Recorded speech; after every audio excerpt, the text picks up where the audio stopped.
7 สอบแม่นบ่โดยเห็นเขาไปปั่นมาแล้วได้7 สอบแล้วคิดแบบผู้เฮ็ดคือออกเหือออกแห้งเมื่อยปานนี้คือได้เข้าชำนี้คิดอยู่บ่ลูก คิดเห็นหน้าหมู่ได้หลายบัดหน้าเฮาก็ได้น้อยสิบ่ โดยมันเป็นหน้านูนบ่ลูก โดยเป็นอันโน้นหน้าดินทราย หน้าดินทราย โดยกะว่าก็บ่ได้เนาะหน้าสิไปให้ได้เข้า7 สอบถ้าปีมันงามก็ได้อยู่10ปลายเนาะลูกเนาะ ไปได้2 เดือนก็ลงมาเกี่ยวข้าวสอนแม่ โดยไปเฮ็ดเวียกอยู่เวียงได้2 เดือนมาเกี่ยวข้าว โดยโอ้เฮ็ดเวียกหยังลูก งานบ้าน งานบ้าน โดยเฮ็ดงานบ้าน โดยเดือนเท่าไหร่ล่ะเงินล้านปลาย เดือนละล้านปลาย โดยเปิดป่ามาเนาะตัวอย่างทักทายสบายดีสวัสดีเด้อพ่อแม่พี่น้อง FC เปิดสุขุสุขคนว่าจะเป็นทางภายในหรือว่าต่างประเทศการยินดีต้อนรับเข้าสู่ทางส่งสแกวันเฮาคือเก่าพี่น้องเนาะมื้อนี้ก็มาหาทางน้องควันเพิ่นพี่น้องเนาะโดยจังใดก็เขาโอ้เขาลมพูดคุยนะเพิ่นเด้อพี่น้องเนาะตอนนี้ก็มาฮอดเฮือนฮอดซ่านฮอดไหฮอดนาเพิ่นแล้วผู้พี่น้องเนาะโดยเขาไปทักทายสบายดีเพิ่นก่อนเนาะพี่น้องเอ้ยเปิดภาพมาก็อยู่ตรงไห้ตรงนามาหาน้องควันว่าซั่นเนาะโดยก็มากับทีมงานคือเก่า3 สาว 4 สาวทางบ่อสุกเพิ่นแน่เนาะทางสาวไลสบายดี กินพืชกินยาแล้ว ติดหน้าผากโอ้มันบ่สบายบ่กินแล้ว เปลี่ยนไม้นี่แหละพอดีทั้งคือเดือมเท่ากับอะไรบ่ยาพี่บ่เป็นหน้าพี่ก็ได้ดอกมันก็ซ่องเด็ดเร็ดช่องตาเนาะบ่น้องเป็นไข้คือบ่ให้ลองอยู่ห่มบ่บ่นั่งงานมุมหน่อยนึงทุกคนเนาะเพราะมันเด็ดเนาะโดยคือทางเคยเห็นอยู่บ่บ่เคยบ่เคยโดยบ่เคยเห็นจักเทื่อเนาะโดยทางเอื้อยไล่เด้อโดยเอื้อยไล่นี่พอดีเอื้อยก็มาหาเจ้าเป็นครั้งแรกเนาะโดยก่อนอื่นก็ขออนุญาตถามชื่อเจ้าเลยล่ะเด้อโดยชื่อหยังลูกชื่อขวัญชื่อน้องขวัญโดยอายุจักปีน้องล่ะ17 ปี17 ปีโดยบ่อยากเชื่อ17 ปีบ่โดยตัวน้อยใช่ซั่นลูกตัวน้อยคือแม่ตัวน้อยคือแม่โดยมีพี่น้องกันจักคนลูกมี3 คนมี3 คนโดยไปใส่เบิดซะน้องผู้น้อยก็เพิ่นไปลิ้นอีกผู้นึงก็ไปขายเครื่องผู้นึงไปขายเครื่องขายหยังลูกขายมักขามป้อมขายมะขามป้อมโดยซื้อว่าขามป้อมบ่ได้ซื้อแม่เอามาแต่ปักเซเก็บมาแต่ปากเซโดยเพิ่นไปเฮ็ดเวียกว่าจังว่าได้เก็บมะขามป้อมมาโดยเพิ่นไปเฮ็ดเวียกโดยพี่น้องเอ้ยไปเก็บมากระป๋องกาแฟเนาะโดยเพิ่นไปโลนเติดว่าล่ะได้เดือนปลายโดยแล้วจะอยู่กับไผสาวพ่อแม่บ่อยู่กับน้องสาว2 คนอยู่น้องสาว2 คนโดยเจ้าเป็นลูกกกหมู่บ่โดย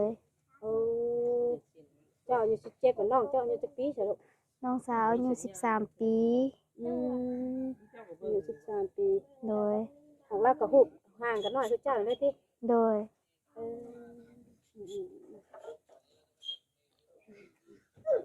มื้อนี้กินข้าวกินน้ำได้มื้อนี้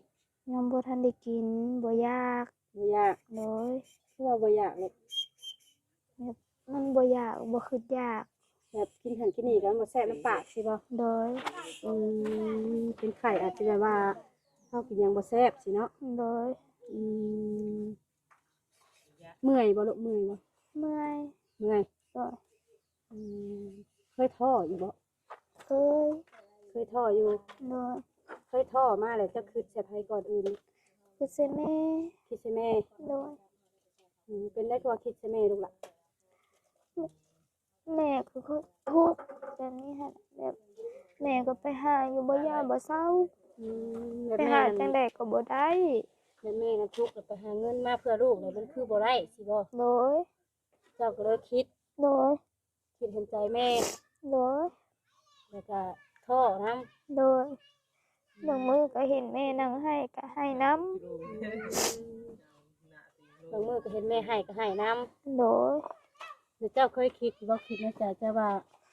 อยสิช่วยนะแม่ไล่เคยคิดบ่ลูก เคย เคยอยู่ โดย แต่เฮ็ดหยังบ่ได้จังซี่บ่ โดย อืมได้แต่เบิ่งสิเนาะ โดย โดยพี่น้องเอ้ยทางน้องขวัญเนาะก็บ่สำบายแล้วมาคิดใส่สภาพเพื่อนซ่านเนาะล่ะเนาะ โดย อืม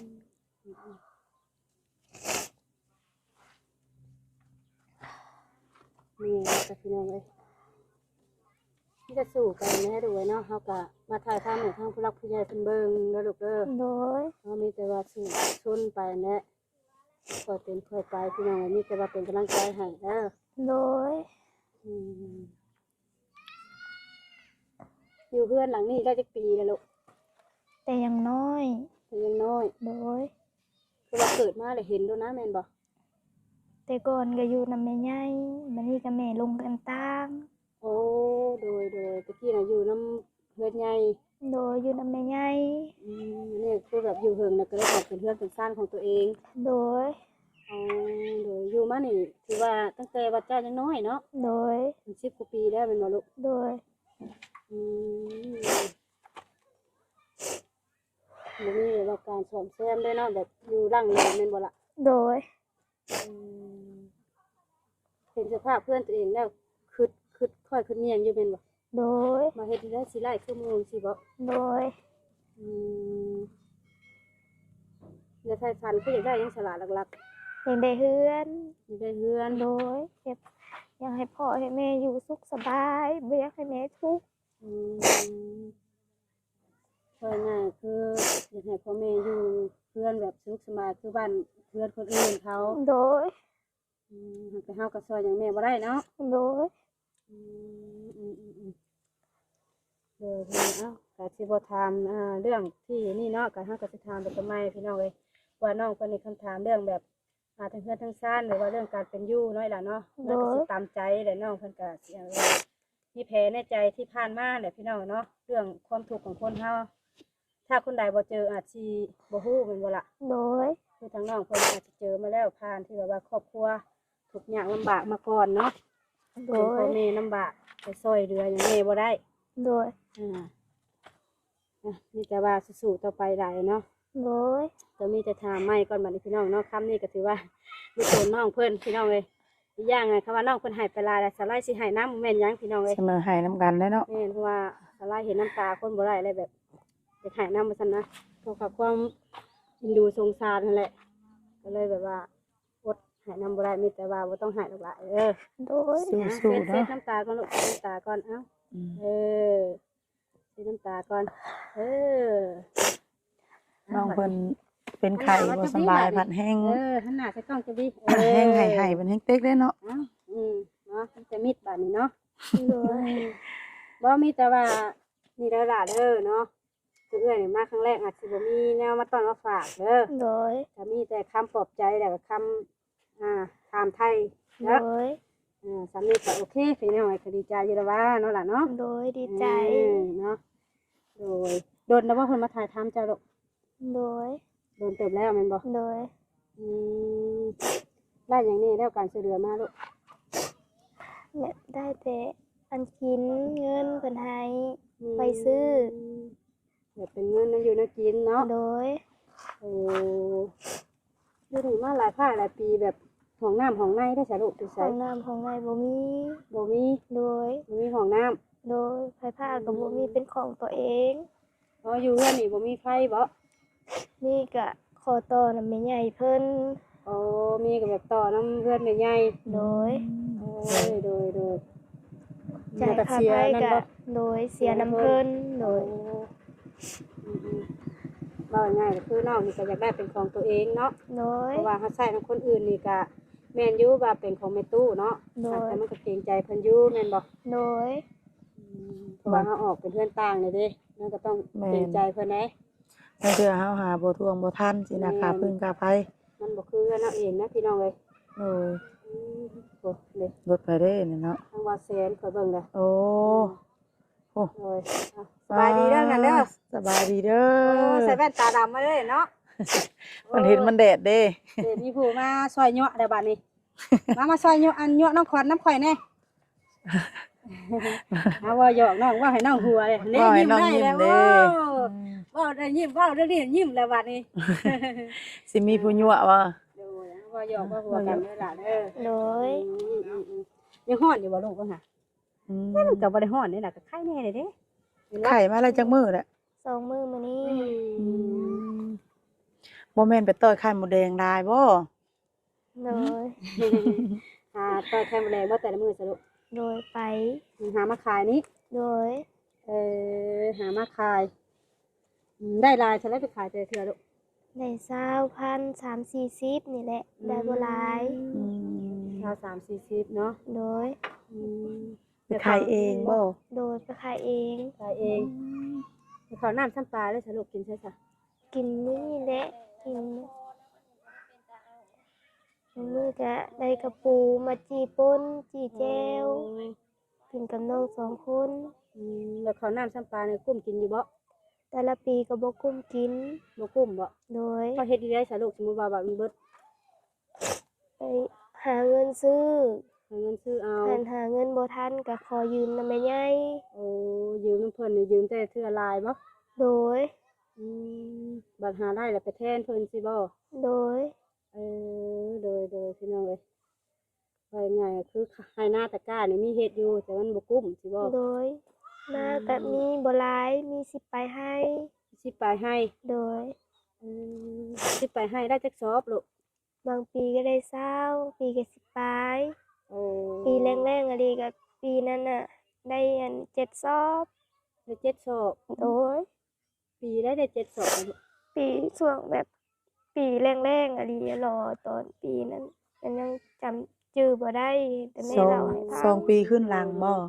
ว่าง่ายๆก็ตั้งแต่น้องจำความได้มีปีที่ใหญ่สุดก็คือปีนั้นที่ได้เข้า7สอบแม่นบ่ โดย เห็นเข้าไปปั่นมาแล้วได้7สอบแบบคิดแบบผู้เฮ็ดคือออกเหือออกแห้งเมื่อยปานนี้คือได้เข้าชำนี้คิดอยู่บ่ลูก คิด เห็นหน้าหมูได้หลายบัดหน้าเฮาก็ได้น้อยสิบ่ โดย มันเป็นหน้านูนบ่ลูก โดยเป็นอาโน่นหน้าดินทราย หน้าดินทราย โดย กระบะกระโบะได้เนาะหน้าสิไปให้ได้เข้า7สอบถ้าปีมันงามก็ได้อยู่10ปลายเนาะลูกเนาะ โดย คำว่าเบิดก็ได้หาเงินซื้อพี่น้องเลยหาเงินซื้อหาเย่ไข่มดดอกมดแดงคายคุดจิดอกจิดล่อเนาะงามนะพี่น้องเลย ถ้าเป็นยามเกี่ยวข้าวใครอยู่เนาะ โดย เราไปรับจ้างเกี่ยวข้าวแม่นบ่ โดย คือที่ผ่านมาน้องก็เคยหาเวียกหางานเฮ็ดอยู่บ่ลูก หา เคยอยู่เป็นบ่ โดย เดี๋ยวมันบ่มีบ่หรือว่าจังไดลูก บ่มี มันบ่มีงานเนาะ โดย เคยไปหาชอบหาอยู่ไสแน่ลูก ตัวหนึงก็เคยไปเวียง เคย ไป ไป ได้ เวียง 2 เดือนก็ลงมาเกี่ยวข้าวซอยแม่ โดยไปเฮ็ดเวียกอยู่เวียงได้2 เดือนมาเกี่ยวข้าว โดย โอ้เฮ็ดเวียกหยังลูก งานบ้าน งานบ้าน โดย เฮ็ดงานบ้าน โดย เดือนเท่าไรล่ะ เงินล้านปลาย เดือนละล้านปลาย โดย กุ้มอยู่บ่ลูกเดือนละล้านปลายกุ้มอยู่บ่ ไปเดือนแรกก็ได้เงินเดือนออกมาก็โอนมาจ่ายใช้เพิ่นแบบยืมเพิ่นไปยืมเงินเขาเจ้าไป โอ้ก่อนจะขึ้นไปเฮ็ดเวียกอยู่เวียงน่ะยืมเงินเพิ่นค่ารถขึ้นไปสิบ่ โดย โอ้ แล้วพอไปได้ร่ำเดือนรับรายเลยหาเงินมาใส่หนี้เพิ่น โดย อืมไปอยู่กับไผลูก ไปกับหมู่ อยู่กับหมู่ โดย อยู่นำกันบ่ โดย โดยแล้วความหวังไปหาเงินน่ะคืออยากไปหามาแบบว่าอยากช่วยพ่อช่วยแม่สร้างเฮือนสร้างชั้นได้เนาะ โดย แต่มันก็บ่ได้เนาะ โดยก็ไปแล้วก็ข่าวบัดซุกเลยบัดนี้เห็นแบบโทรมากแบบแม่ก็ว่าเกี่ยวผู้เดียวก็เลยลงมาเกี่ยวข้าวซอยแม่ บ่ได้ก็รู้ตัวแม่เกี่ยวข้าวผู้เดียว โดย ก็ว่าก็บอกแล้วพี่น้องเลยความรู้ตนลูกอันรู้ตนแม่เนาะอยากลูกพี่น้องเลยแล้ววันนี้เจ้านอนจะนอนใช้สาลูก โดนนี่ ใช้ นอนอยู่นี่ นี่นะ โดย อันนี้อุ้ยตายสะไร บ่นอนจะบ่นี่นะ โดย โอ้เจ้าบ่หนาวบ่ลูกนี่ หนาว หนาว โดย บ่นอนผู้สาวบ่นี่นะ โดย นี่เนาะพี่น้องเลย บ่นอนผู้สาวก็คืออยู่แคมป์ทางแท้ เฮ้อบ่ยันผู้บ่าวจกช่วงบ่เฮ้ย ย่านอยู่ เอาเห็นน้องเพิ่นให้ก็บ่แย่เบิ่งก่อนพี่น้องเอ้ย บ่ให้เพิ่นยิ้ม ว่าผู้บ่าวนักแย่ช่วงนี่แม่บ่ได้ฮู้แล้วเนาะ โดย แม่นบ่นอนกับไผลูกอยู่นี่น่ะ น้องกับน้องสาว2 คน น้องสาว2 คน โดย เอาผู้แย่ช่วงบ่แม่นไผดอกสาวเพิ่นอาจสิหยอกกันเองเนาะ โดย บัดยามฟ้ายามฝนมันบ่หัวบ่ กูว่าอยู่บ่ได้คือ หัวบ่นะ อืม ฝนฟ้าเขาก็เปียกเบิดเลยเนาะ เปียกเบิด แบบบ่มีน้ำมะสลาแบบย่ามฝนนี่เจ้าก็บ่เอากระสอบอิหยังขังบ่ลูก เอาแต่ก็ยังครัวคือเก่า คือเก่าเลยเนาะสิมาละผ้าละปีมาก็ขาดคือเก่าแม่นบ่ โดย เนาะเขามีเงินมีคำนี่ว่าเฮ็ดเรือนแบบใช้เจ้าบีเนาะ โดย เนาะอันนี้ก็ถือว่านักสุดๆสำหรับน้องเพิ่นได้นี่แม่นบ่ โดย อยู่ตารางนี่เอียนนี่สรุป ข้อเข้า ข้อเข่า โดย อันนี้เล่าเข่าบ่ โดย ใช้แต่ทางเข่าคือบ่เห็นนี่ใช้บ้างหนังเอ้ยชอบมื้อในเข่าเจ้าจักชอบลูก 10 ปลาย เอ้อ 10 ปลายสอบ อันนี้บ่ทางเข่า โดย บ้างหาชอบบ้างได้เด้อ โดย ได้เข่าเพิ่นพี่น้องเล่าเข่าเพิ่นก็ถือว่าปีนี้ละหลายเนาะบอกว่า โดย หักนี่ปีเดียวนั่นได้หน่อยเนาะ โดย 7ศอกว่าซั่นพี่น้องเว้ยอันนี้น่ะถือว่าช่วงเดือน12กับเดือน1เดือน2เดือน3พอได้กินแม่นบ่ลูก โดย บัดพอไปใกล้สิฮอดยามหน้าอีกบัดเบิดแม่นบ่ โดย เพราะว่ามันบ่กุ้มปีเนาะ โดย เพราะว่าได้หลายยังว่าเฮ็ดปีกุ้มปีนะพี่น้องเอ้ยอันนี้มีอยู่ส่วนยังมีกินพี่น้องเนาะค่ะแต่ว่าเพื่อฮอดยามให้ยามหน้าอีกเนาะ โดย มันต้องได้ เพื่อเขาสิเป็นหมากอีกนะเนาะลูกเนาะ โดย มันก็เบิดนะพี่น้องเอ้ยบ่แม่นว่ามันสิกุ้มนะพี่น้องเนาะบางเฮือนก็บ่กุ้มนะบางเฮือนก็หลายดีได้ข้าวก็หลายจนเอาไปขายน้ำเทอละรอบก็บ่เบิดแม่นบ่ โดย แต่น้องบ่เคยขายเนาะ บ่เคย แต่กินก็ยังบ่กุ้มเลยแม่นบ่ โดย ใช่ทางเฮือนจ้ะล่ะพระเอ้ยขึ้นเบิ่งก็ลูก โดย อยากเห็นได้เป็นได้ดิขออนุญาตเด้อแม่เด้อเนาะขอทั้งแม่สบายดีเด้อโดยเนาะขึ้นเบิ่งทางเฮือนน้องก็พี่น้อง ขออนุญาตเป็นเพื่อนกันก่อนเด้อพี่น้องเอ้ยเนาะเกินมาเฮือนน้องขวัญครั้งแรก ค่ะปึ้งปิ้งมาแล้วเนาะ โดย พ่อแม่ค่อย บนอยู่บนนอน ว่านักนอนของในได้เนาะ โดยพา โอ้ ว่า นี่ เอา บ ไว้ น ต น อ อน นเพิ่นบ่นี่ ใช่ของเจ้านะ อยู่นี่ นี่บ่ โดย ว้ามุงก็ขาดไปเลย โดย มุงก็ขาดบ่นอนผู้สาว โดย บัดลมมาเอ้า ยังไง มุงขาด พี่น้องพ่อแม่บ่นอนผู้สาวเฮามุงขาดดอกฉลาข่อยอีว่าเด้ ยุ่งบ่เข้าบ่ มุงก็ขาด เขา ถ้าว่าลมเจ้าบ่ได้ขังบ่ลูก บ่ได้ข้างแบบมันบ่มีอันข้าง บ่มีอันข้าง โดย บ่ได้ยิบบ่ลูกมันขาดแล้วยังบ่เข้าบ่ฮะ เขา แต่ว่าบ่ได้ยิบ โดย แต่ยิบก็บ่ไหวได้เนาะยิบมันหลายหูเนาะ โดย มันหลายหูบ่เข้าได้เฮ้ยยิบก็หลายๆบ่ไหวได้เฮ้ย คิดทั้งหนึ่งยังทั้งหนึ่งบ่ แม่พี่น้องเอ้ยอายุ17ปีเบิ่งก็โตแล้วน้อยๆบ่ไง เอาข่อยว่าบ่เชื่อข่อยว่าสาไล เนาะน้อยๆเตี้ยๆตะปัดอยู่พี่น้องเอ้ย ข่อยเจ้าคิดว่าจักปีคันเจ้านี่ ข่อยว่าประมาณ13 14ที่จริงน้อง17ปีได้พี่น้องเอ้ยแต่เราเพิ่นตัวน้อย ใบตองแน พา บ กะ พากันไปตองข้าวตะกี้เนาะ โด เนาะ ย เดี๋ยวพังนี่ซอดพังนั้น แบบแล้วบัดลมพัดแล้วทั้งนั้นมันก็เปิดไปหมดรุดไปหมด เราพันคือตีเปิดไปเบิดเลยแม่น โด บ่ ยแต่แล้วยังเหลือเท่านี้แหละ บัดบ่ผู้สาวนอนน่ะกระเทิบมุงลังยาพี่น้องเอ้ย โดยฝ เนาะ นตกก็หัวเปียกหมด ทั่วเปียกเบิดเลยแม่นบ่ โดย เหมือนเนี่ยแบบหญ้าซุมื้อนี่ก็บ่มีหรือบ่ลูก บ่ถามว่า บ่มี โดย ถ้าว่าเป็นนั่น มีแต่ซื้อย ามแรงสิใครอยู่พี่น้อง โด เนาะ ย ยามแรงนี่สิใครอยู่เป็นฤดูฝนนี่สิยากเนาะ โด อื ย มแต่ยังใครอยู่เพิ่นยังมีไฟฟ้าเนาะพอต่อ โอเคเด้อแม่ โอ้ เด้อ หัวเด้อนางหัวเด้อขออนุญาตบัดคำเด้อ อันนี้เลือดคั่วแม่นบ่ลูก โดย สวยบ่วงหม้อแหกแต่ก็มีซ้ำที่เห็นนี้ โดย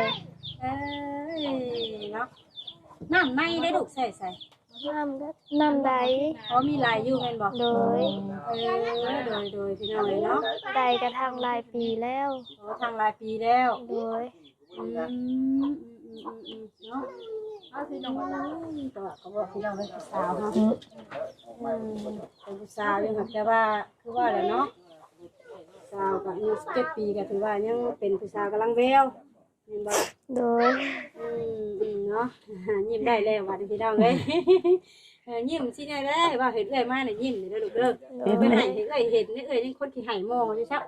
เห็นน้ำตาลูกใจได้ทั้งเนาะ โอ้ยอุกใจได้ข่อยได้คนข่อยยังเป็นคนที่ให้มองอยู่นะ